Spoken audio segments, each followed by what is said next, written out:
बिस्मिल्लाहिर्रहमानिर्रहीम। अस्सलाम वालेकुम वरहमतुल्लाहि वबरकातुहू। आज मैं आप लोगों के साथ हूँ और ये बताने के लिए, वैसे तो मैंने अपने फेसबुक पेज पे, फेसबुक की प्रोफाइल पे और पेजेस हैं और बहुत से पेजेस का मैं एडमिन हूँ और जगहों पर हर जगह मैंने वो किया है। स्पेसिफिकली मैंने करके बताया था, मगर मैंने सोचा कि वो तो टेक्स्ट में था और उसी की सजा। तो आज मैं बताऊं कि यानी क्या फ़र्क है, रेकीज किस तरह से हायर जाती हैं और उनके बैंड्स क्या क्या हैं। तो जो है वो ये नहीं, उसमें हम बैंड की चीज़ भी छोड़ देते हैं और मैं इजियर वे में ज़रा करके कर देता हूँ आप लोगों को, ताकि जो है उन लोगों को आसानी हो सके कि जो है वो समझ सकें उसकी इजियर एग्जांपल के साथ के किस तरह से फ़र्क आता है। यानी हर सिस्टम ही तो रेकी का है, तो फिर उस सिस्टम को ले लिया है तो फिर दूसरे सिस्टम को लेने का क्या फ़ायदा है। उस सिस्टम को लिया हुआ है तो उसमें अगर वो कह रहा है कि सब चीज़ें ठीक हो सकती हैं, हर चीज़ के लिए वो है, तो फिर उस सिस्टम को लेने का क्या फ़ायदा है। तो फ़र्क है उसमें। जैसा यानी वाइट लाइट जब गुजरती है प्रिज्म में से, तो गुजरने के बाद वो 7 कलर्स में चेंज होती है और वो यानी हर किसी का स्पेक्ट्रम डिफरेंट है और स्पीड भी डिफरेंट है। और यानी वाइट लाइट खुद भी 7 कलर्स में चेंज होगी और उसके बाद सब डिविजन तो बहुत सारी हैं।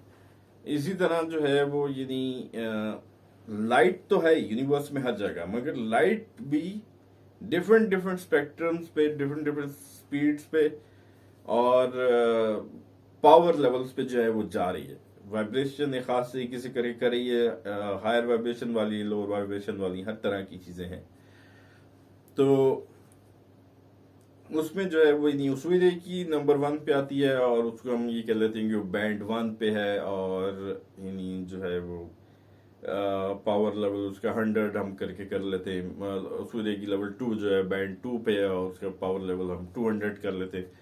और सूर्य की level 3 master level, master teacher level, वो बैंड 3 पे ही रहेंगे।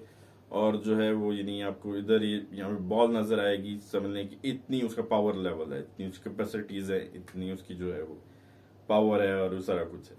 उसके बाद जो है वो यानी कि हम नेक्स्ट उनके ऊपर चलते हैं जो कि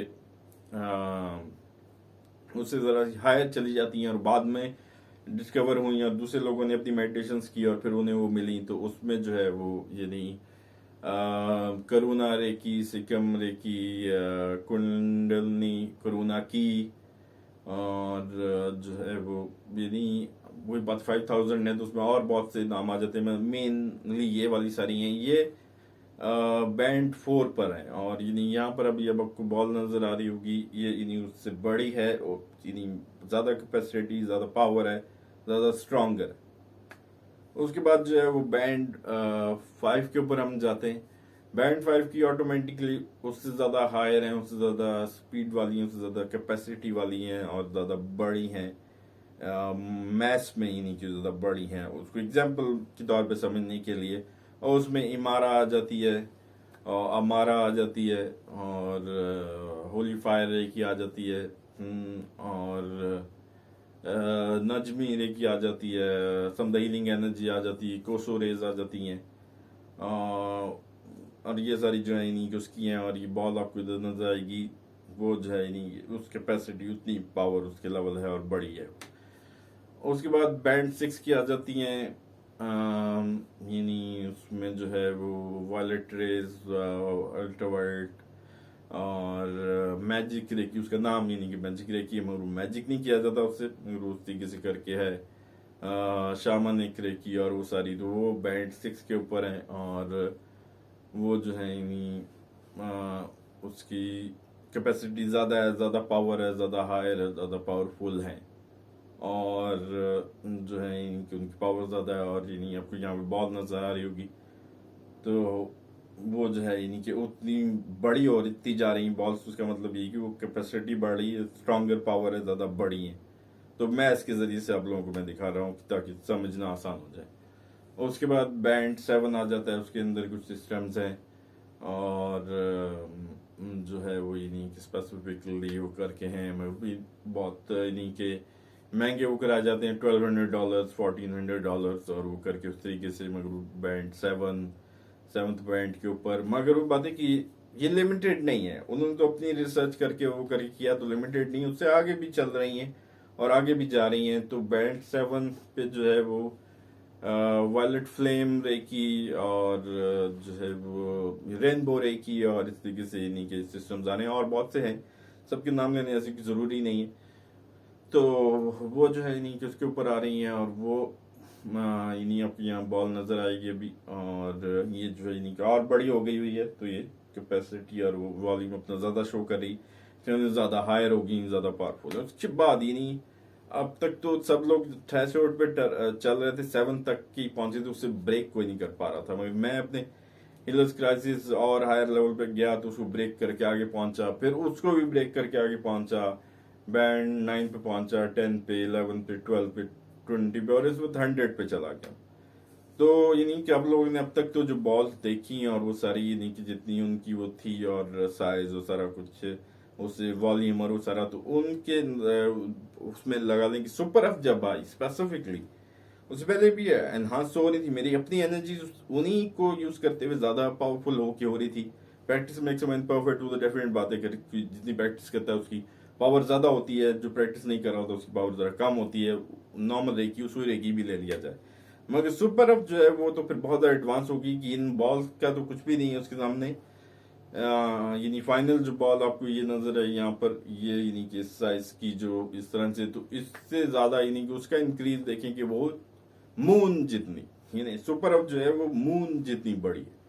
उसकी लाइट, मून खुद अपनी यानी लाइट सन से लेके देर हम रिफ्लेक्ट करके जो चमक रहा है रात में, और उतना ही साइज जितना मून का अपना है कि इतनी दूर से भी हमें जो है नजर आ रहा होता है, और जो पास जाएंगे फिर तो पूरा ही मून इन्हीं के है और इतना ज्यादा बड़ा है, तो उतनी ज्यादा इन्हीं के फर्क है सुपर एफ और बैंड 7 की रेकी के अंदर और सुपर एफ के अंदर। वो इतनी ज्यादा एडवांस चली गई, इतनी ज्यादा हायर चली गई है, और डेफिनेटली जो भी हायर होगी, ज्यादा एडवांस लेवल पे होगी, उसके बेनिफिट्स भी ज्यादा होंगे और वो भी ज्यादा होगा। हीलर्स क्राइसिस बेशक उसके अंदर बीच में आएगा जरा सा, और हीलर्स क्राइसिस क्या है कि हम जब एक्सेस करते हैं एनर्जी को, तो वो एडजस्ट कर रही होती है अपने आप को बॉडी के अंदर, डिफरेंट जगहों पर सेटअप कर रही होती है, तो वो कुछ देर के लिए हमें डाउन से कर देती है ताकि वो अपने सेटअप को चला सके और क्लेंस कर सके बॉडी को टॉक्सिन्स और इन सब चीजों से, ताकि जो है वो फिर हम ज्यादा इफेक्टिवली उसे एक्सेस करके बाहर से उन एनर्जीज को और आगे जो है सेंड आउट कर सकें या अपने अंदर ला सकें। तो जो वो यानी टॉक्सिन्स के रिलीज होने का, उस सारी उस एनर्जी के लेवल पर आने का, ताकि एग्जैक्ट वे में हम यूज कर सकें, उसे हम हीलर्स क्राइसिस कहते हैं। तो 2-3 दिन हम डाउन हो सकते हैं रो करके, मगर ये कि उसके बाद ठीक हो जाते हैं। जितनी हायर एनर्जी होगी वो उसी हिसाब से हीलर्स क्राइसिस होगा, मगर इसमें कोई नुकसान नहीं हो रहा था कभी, उसका फायदा ही हो रहा होता है। हमें ऐसा लगता है कि शायद कुछ हो गया, अजीब सा तबीयत खराब सी हो रही है, डाउन हो रही है, तो उसमें एक मेक श्योर करें कि हाइड्रेटेड रहें, जितना ज्यादा पानी पिए, जितना पी सकें उतना पीने की कोशिश करें। और नॉर्मल हालत में आप 8 ग्लास वाटर या 4-5 ग्लास ऑफ वाटर पी रहे थे, तो अब जो है वो नहीं, उसको एडवांस कर दें और 10 ग्लासेस तो एटलीस्ट पिए, नहीं तो 12 ग्लासेस तो पिए ही पिए। स्पेशली जब हीलिंग कर लें और करने से पहले अगर पी लेते हैं तो ये तो बेस्ट तरीका रहेगा, इससे डिहाइड्रेशन डायरेक्टली नहीं हो पाएगी, मगर वैसे भी पानी जो है पीते हैं। तो सुपर अप जो है वो इन्हीं कितनी एडवांस होगी और फिर वो इतनी ज्यादा एनहांस लेवल पर चली गई है, और उसमें जो है वो फिर यानी कि उसको जब आप लोग करेंगे तो फिर आप खुद देखेंगे कि फर्क कितना ज्यादा पड़ गया। अब जो बीमारी का ठीक होना, प्रॉब्लम का ठीक होना, डिजीज का ठीक होना, वो नेचर में लिखा हुआ होता है, या क्रिएटर की तरफ से वो डिसीजन आना होता है। तो हो सकता है कि रेकी से भी 10 डेज के अंदर हुआ हो और सुपर अफ एनर्जी से भी 10 डेज के अंदर हुआ हो, मगर ये सुपर अफ जब करेगी उसको तो एनहांस कर देगी बहुत ज्यादा, उसको पूरी तरह डीपर रूट से बाहर निकाल देगी, जड़ से बाहर निकाल देगी, तो इफेक्टिवली हील करेगी और बेस्ट वे में करेगी, वो चीज दोबारा नहीं आ सकेगी। और एक ही हो सकता है कि दोबारा आए, यानी उसका पेयर होना बहुत ज्यादा यानी देखा गया कि वो हो रहा होता है। तो सुपर अप जो है वो नहीं कि बहुत एडवांस एनर्जीज है, तो वो जो है फिर उसको करके करेंगी और फिर उसमें उससे आपको बहुत ज्यादा फायदा होगा। तो अब मैं तो ये सजेस्ट करूंगा कि अब तो सुपर अफ की ट्रीटमेंट लेनी चाहिए और उसको प्रैक्टिस करना चाहिए, उस तरह चलना चाहिए। अब जमाना वो आ गया है कि हमने उसको छोड़ के आगे बढ़ना है। जैसा ही नहीं कि दुनिया का पहला जहाज जो था अभी तक तो नहीं हम उसको यूज करें, जहाज बढ़ता, हर चीज एडवांस करती है, हर चीज तरक्की करती है, उसका एडवांस फॉर्म आती है, और वो चीज तो अब एनर्जी हीलिंग, स्पिरिचुअल हीलिंग में एडवांस फॉर्म जो है वो सुपर ऑफ एनर्जीज है। और सुपर ऑफ एनर्जीज जो हैं वो इन्हीं डिस्क्रिप्शन में आपको मिल जाएगा कि उसका पूरा वो बनता क्या है। तो वो एडवांस लेवल की हैं, और वो जो है इन्हीं के बहुत हायर लेवल के प्रॉब्लम्स भी जो पहले नहीं हो पा रहे थे वो उनको भी कर सकती हैं। नोन और अननोन जो भी आने भी हैं उनको भी जो है वो टैकल कर सकती हैं। तो वो जो है इन्हीं के आपके लिए बहुत ज़्यादा फायदेमंद रहेंगी। तो अब उनको करके और ये नहीं वो उनसे कॉन्टेक्ट कर सकते हैं, और सिस्टम्स और मेरे दिए हुए हैं तो सब अपग्रेड हो गए हैं, सबके साथ अब सुपर ऑफ आ रहा है रेकी की बजाय।